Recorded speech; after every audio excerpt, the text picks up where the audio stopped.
Near the town of Dobezit, along the Ararat mountain range, is the Ishaq Pasha Palace. It is believed to be built by Cholak Pasha in 1685, and then continued by his relative Ishaq Pasha, which the palace is named after. However, it was not completed until long after his death in 1785. Now, as stated, this Islamic palace is believed to be built by Cholak Pasha. This language suggests that there may be another builder. And in fact, there is.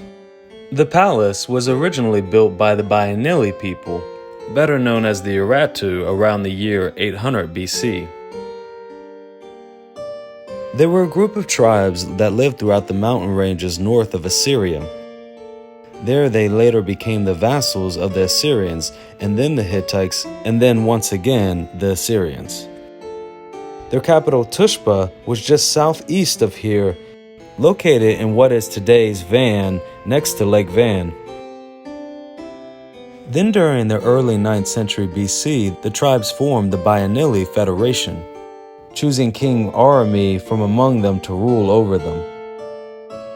It was under King Arami that they led a successful campaign and overthrew the Assyrian yoke of Assur-Nasirpal II.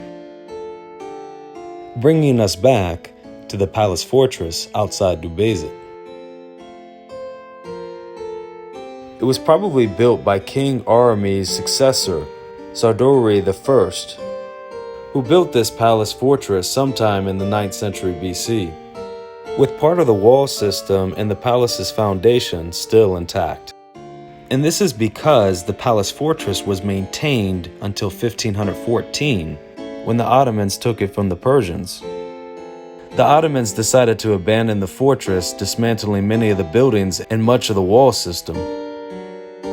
Until the year 1685, when they commissioned Cholak Pasha to reconstruct the dilapidated palace.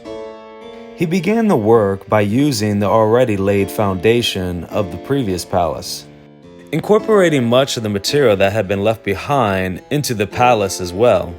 His descendants continuing the work until the palace was completed either in the year 1784 or 1785.